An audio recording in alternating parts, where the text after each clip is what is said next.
It was actually worse than I thought it was going to be.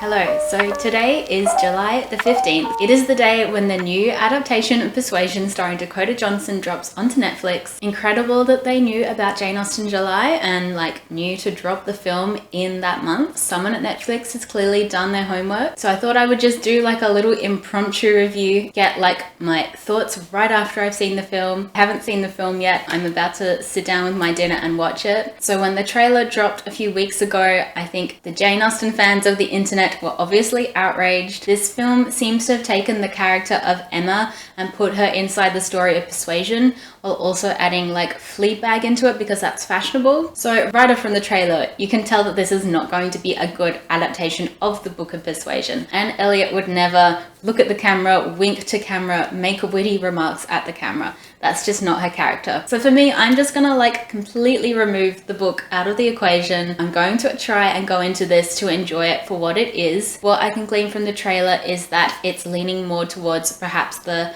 Keira Knightley version of Pride and Prejudice. There's a lot of loose hair going on. There's a lot of wandering around without bonnets. It's definitely not trying to be historically accurate, but it also doesn't seem to be going too far into Bridgerton, where it's purposely being over the top and mixing up eras and fashions and styles and stuff to just make something kind of new. So I don't know whether it's going to work because I feel like there's too many different elements going on. I also don't think Dakota Johnson's going to do a particularly good English accent from what I've seen in the trailer. However, everyone else is English and they all seem to be pretty well cast. One of the things that I will praise the film for is the colorblind casting. I think that's really cool. And from what I can gather from what I know about the actors that they've cast, they seem to have cast really well in all the supporting characters. So I am excited to see all of them. To be honest, Persuasion is not my personal favorite book. I find Anne Elliot a little boring. Of course, the exception to this is the 90s adaptation of Persuasion, which is not just one of my favorite Jane Austen adaptations, but one of my favorite films of all time. Is so beautifully shot. If you haven't seen that version, I would highly recommend going and finding it.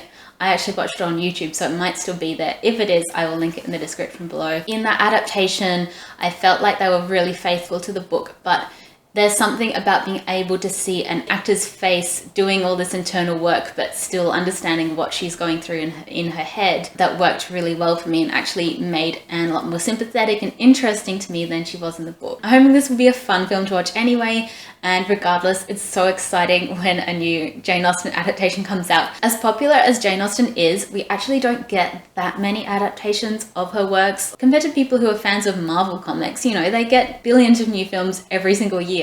Us Jane Austen fans, we get one every few years, if that, and it depends on whether people are going through a Regency or period drama phase or not. So any new Jane Austen content I'm personally excited for. I will come back once I watch the film and give you my actual review.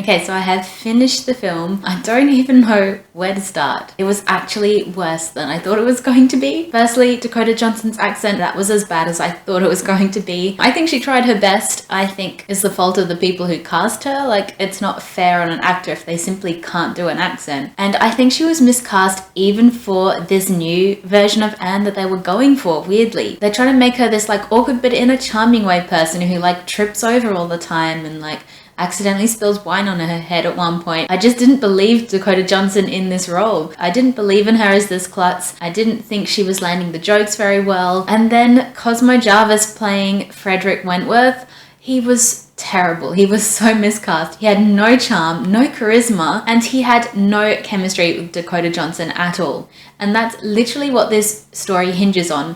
Regardless of how much else you change in the story of Persuasion, the point of the story is these two main characters having this unspoken longing and chemistry with each other, and that is what keeps the love story going. And without that, there's just no point to the story. I just feel like this film failed on the most basic romantic comedy levels. to start with, not being funny and not being very romantic. The whole putting modern phrases into it, I just didn't get why they were doing that. Like, if you want to make a modern adaptation, do that. Do like a full Clueless style adaptation, set it in the modern era. I think those types of films are really fun and they work really well to showcase the reason why these stories are classics, because they have universal stories and characters and themes that will resonate throughout any age. When I first heard that Dakota Johnson was cast in this film, I instantly assumed that it was a modern adaptation, and I thought that would be really cool. So I was actually quite disappointed when the first still came out and she was in period costume. But yeah, the way they have added in modern vernacular is so patronizing. It's like they don't trust the audience to understand what's going on without over-explaining everything and relating it to modern phrases. There's one point where a character says she's an empath, and there's another point where Anne pulls out this like pile of sheet music and says, look at this playlist that Frederick made me. It's so unnecessary and it's bizarre because Jane Austen is hugely popular. She is one of the most famous and most read authors in the entire world. Like, there's no need to doubt that people will understand what's going on. So it's crazy to me that they felt this need to, you know, supposedly make it relevant. They also have Anne talk to the camera a lot, especially at the beginning, to provide all this like backstory and exposition of these characters, which you actually don't need. Like, she has this whole speech about her dad being vain. Like, you don't need that. You just need to see the actor, who is Richard E. Grant, who's a great actor, be vain, and then you get it, that that character is vain.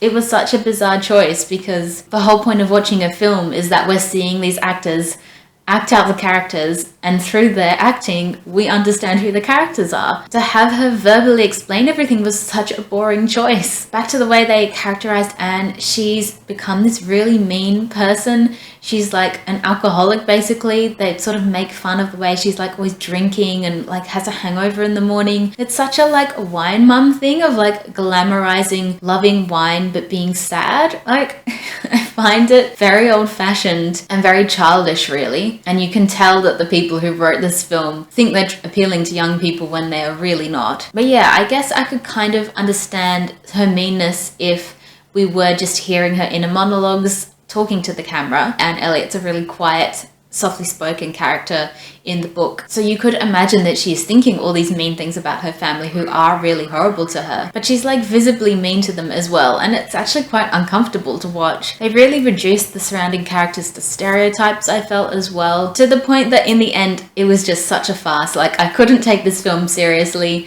I was just laughing at it because it was so badly written. It so misunderstood the book, the point of the story. It just was like, why are we even bothering with this film? Why are you bothering to make this adaptation? What are we actually gaining from this? Absolutely nothing as far as I can tell. I think that's everything that I can think of to say about it at this point. Like I said before, there's so few Jane Austen adaptations that we get that it's such a shame when they're bad. And yeah, sadly this one is really up there for being probably the worst one I've ever seen. It does look quite pretty. I found it a bit too glossy for my taste, and yeah, obviously, you know, their hair not always being properly done was not quite correct. But actually I thought the costuming was quite well done. It looked like they did a lot of location shooting, which was always lovely. I sadly don't recommend anyone watch it unless you were just super curious or like a Jane Austen adaptation completist. If you have seen it, do let me know in the comments what you think about it. But I would recommend going and checking out the 90s adaptation, which I think is just a perfect film, perfect adaptation.